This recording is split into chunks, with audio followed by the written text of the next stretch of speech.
Good morning. Welcome to the Long Live Alternative Parties podcast. Free Press Media Press Inc., an alternative parties books publisher, sponsors this podcast. I'm Andrew Bouchard. Welcome to the Long Live Alternative Parties podcast. Today, friends, we have another exciting guest on our podcast. He's from the Libertarian Party. He's going to talk to us about the approval voting caucus that he's a part of. So, welcome to the podcast. Well, hi, Andrew. This is Pat Dixon. It's good to be part of your podcast, and I appreciate the opportunity. Sure thing. So, Pat, if we could get started by you kindly giving us an introduction to yourself, a brief biographical sketch.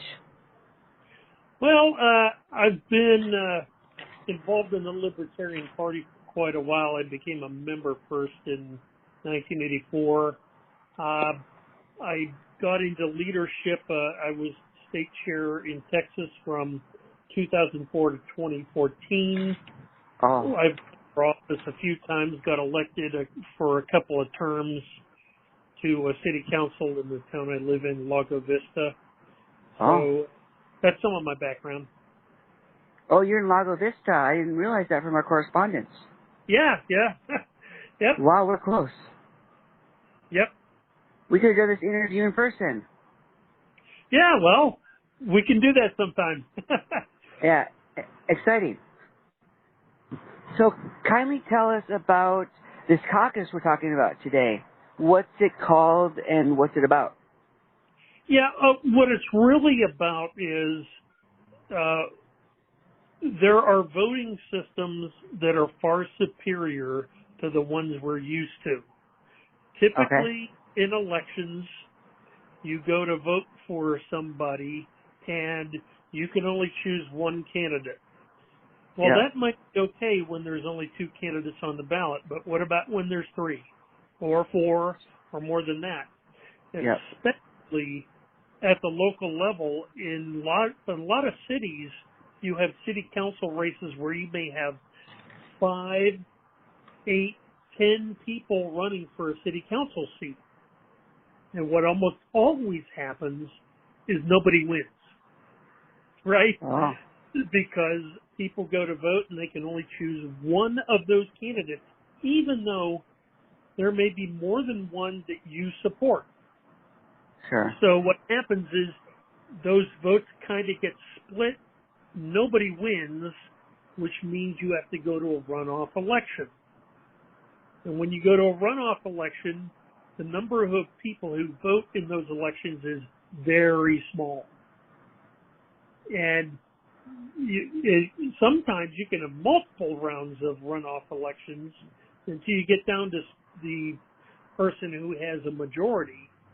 The expense just grows astronomically for running these elections, and what ends up happening is the number of voters who actually decide the winner is a very small number. Okay. So it's really not very representative. What is much better is when you have the ability to either choose multiple candidates that you approve of or to rank candidates. In those cases, when you don't have a case where only two people on the ballot, more people on the ballot just means you have more choices and you can express that you like more than one or you rank one ahead of another. So we favor those kinds of voting systems because they're more efficient, they're more empowering for a voter. And the other thing, especially for libertarian candidates or independent candidates, is you don't have this spoiler effect that people talk about where, you stole votes from somebody. Well, if you like the Republican and Libertarian, you can vote for both. If you like the Democrat and the Libertarian, you can vote for both. So it eliminates this so-called spoiler effect. What I'm trying to do is encourage adoption within the Libertarian Party when we elect people. And we're doing that in the state of Texas. Oh. I'd like to carry that through to our national conventions and other conventions. Okay. So how long have you been doing that in the state of Texas, using that voting procedure? Really, I think we've probably been doing it for over 10 years. Oh, When I was state chair, we started doing it, and it really made things a lot easier. One of the best examples is after I was state chair, I became a campaign manager for Mark Tippett, who was our okay. candidate governor in Texas. That was in 2018. And we had a state convention where it was very tightly contested between 5 candidates. We used approval voting, and we got Mark Tippett was the nominee on the very first ballot. It was a very close race, but approval voting proved its merit right there.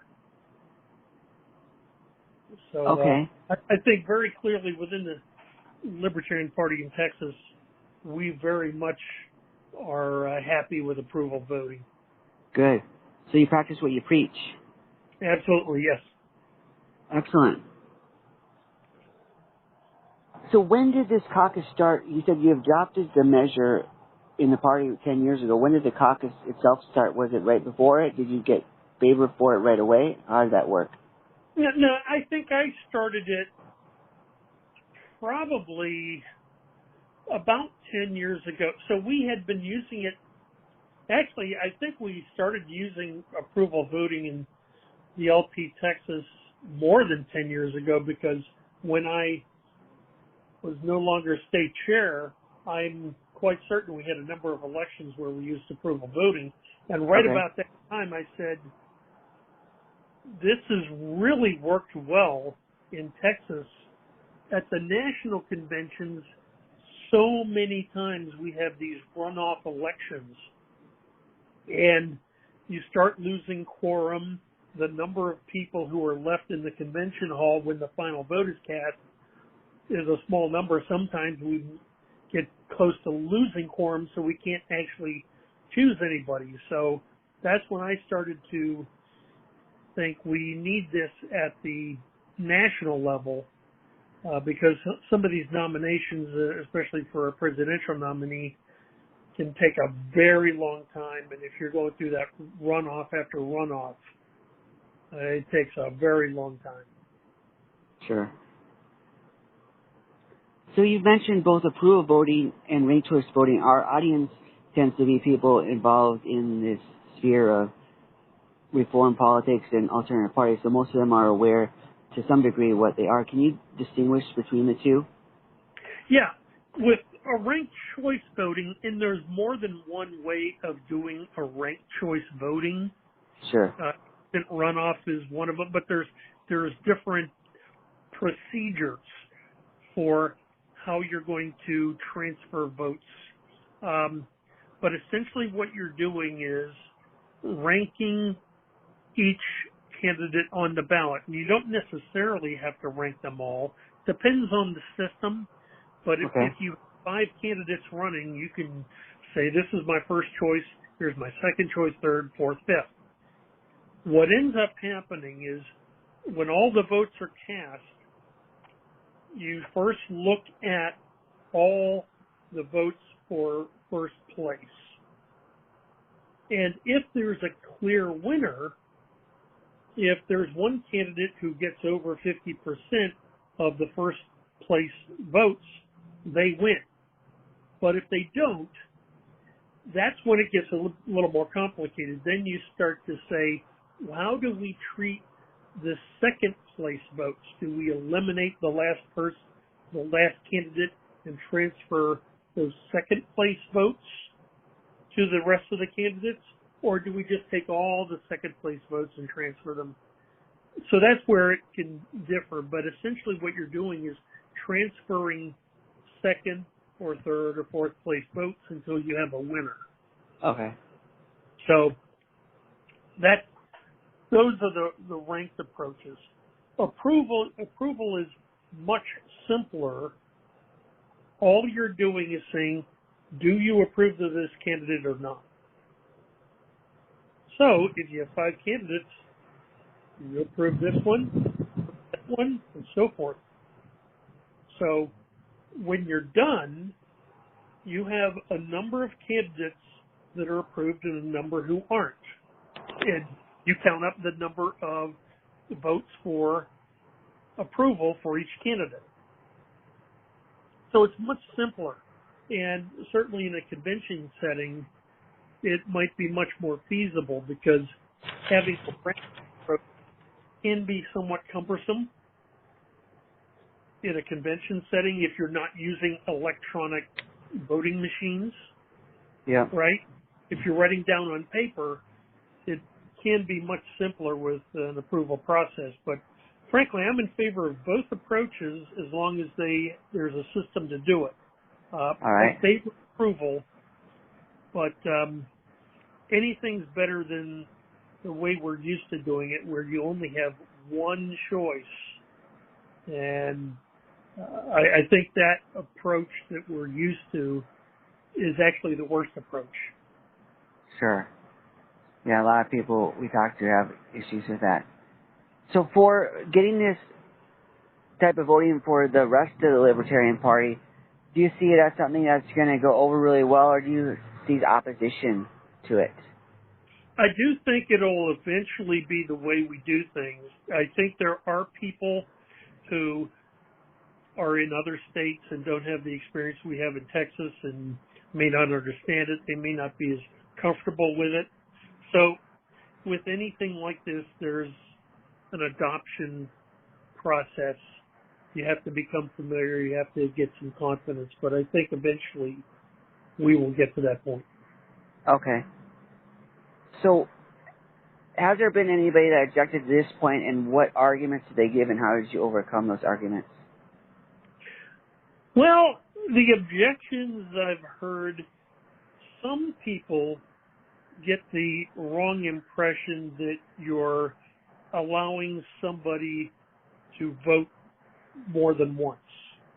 Right? Okay. The concept is one person, one vote. Yep.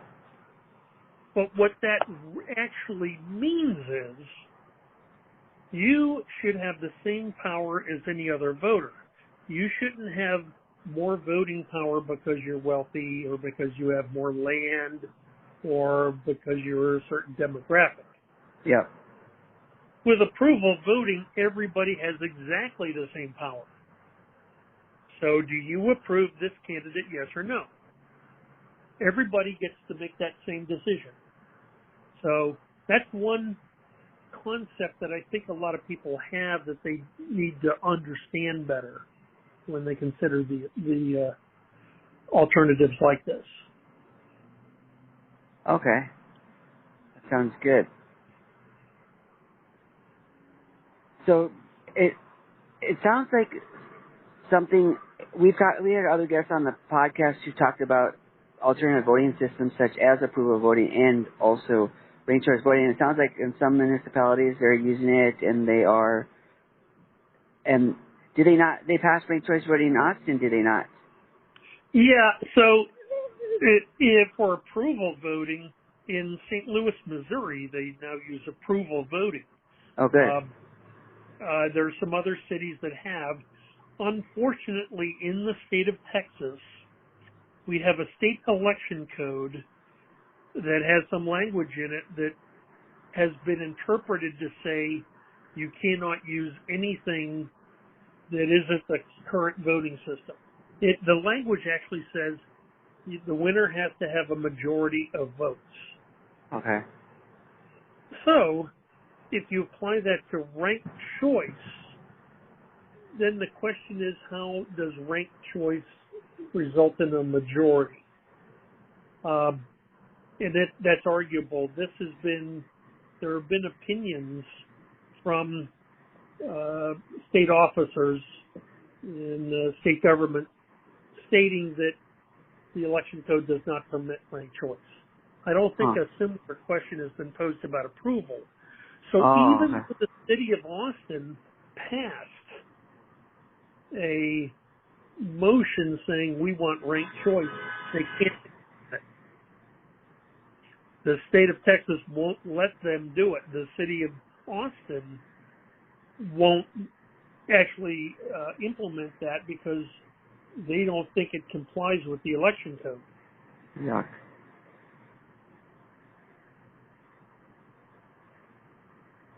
Okay, so in order for this to be adopted by the Libertarian Party, in Texas and elsewhere, do the parties have to put a resolution up for it, or does that require the change to the party constitution or bylaws? How does that work?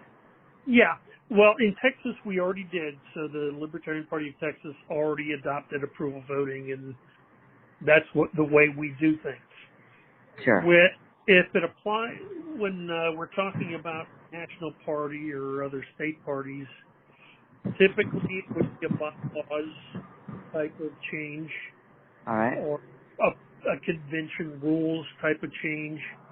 Now, it is possible within Robert's rules, and I know there are probably some people who listen to the podcast who may know what Robert's rules is, but it's one of the obscure, only people who go to conventions know. But you could go to a convention, make a motion that we adopt approval voting, and it's possible for that to pass. It may not be likely, because in the way that would happen is, let's say you're going to vote on some measure, and you know there's multiple options. Somebody may make a motion to say, let's use approval voting for this. It could pass, but that would only apply to what you're voting on at the time. Okay, If you want so case to by have case. a system you use every time, then you want to make a rules change. Sure. And since is it the same for every party in the Libertarian Party, or is it different? And how much of the voters do you have to get the support of to make a rule change for the Libertarian Party in Texas like you did? Yeah, well, anytime you make a rule change that's done at convention, which tends to be every 2 years, it's pretty difficult to do it outside of convention. When you're changing rules, you don't want to do it without good representation. Sure. When you go to those conventions, you have delegates, and these delegates are the people who can vote. Yep. The delegates, to make any rule change, typically it's a super majority, like a 2/3 required to adopt a rule change. Sure.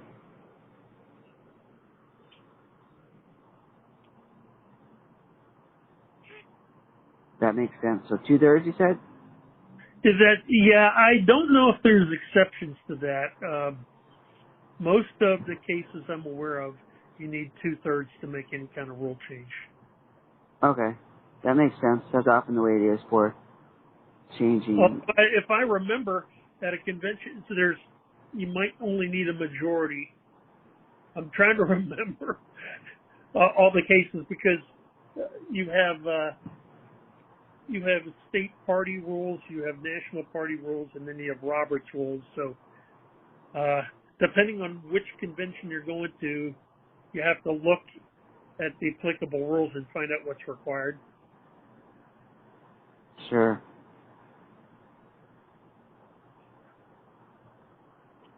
So what does the caucus, do you have regular meetings with the caucus, or is it more of for getting changing the votes for the conventions?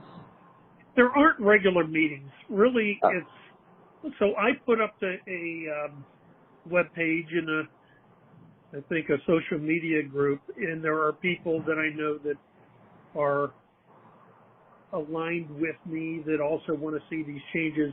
Typically, any activity is something that precedes an upcoming convention. Okay.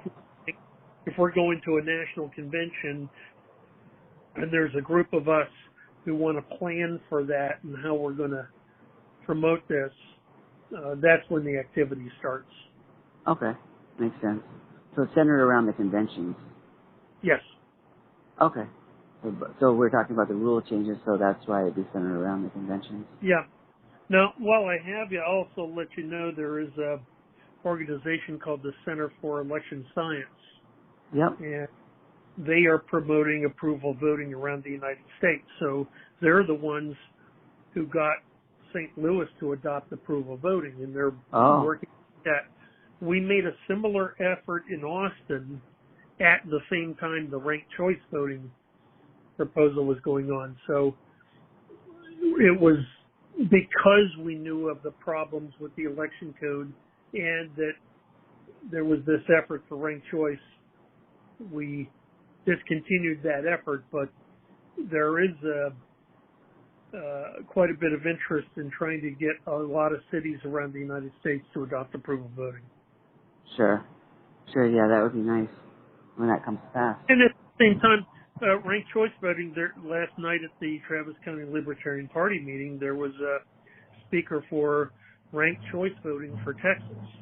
And so they're trying to promote it as well, and they're aware of the problems with the election code as well. But as I said, I'm in favor of both as long as there is a workable system for it. Sounds good. It's good to have that flexibility.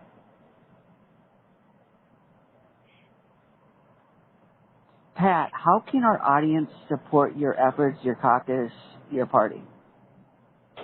Well, I'm always encouraging people to go to lp.org.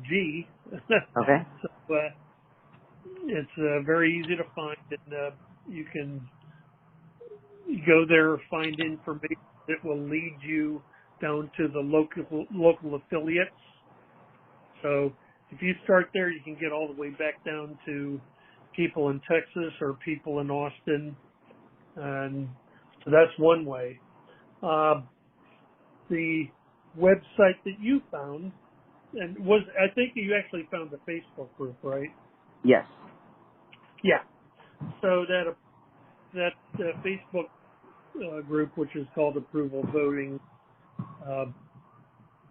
if you become a friend there or you like that, that's one way to get supportive. But as I said, when a convention is upcoming, that might be the time that I'm going to start saying who wants to work together to make something happen. Sure. So, yeah. Sounds good. Sounds like a plan. Yep. Pat, we thank you for coming on the podcast today and talking about the approval caucus of the Libertarian Party. Well, thank you very much, Andrew, and appreciate the opportunity. All right. Wish you all the best with the approval voting caucus and the Libertarian Party of Texas and everything else you do in life. All right. Thank you. All right. All the best. Bye.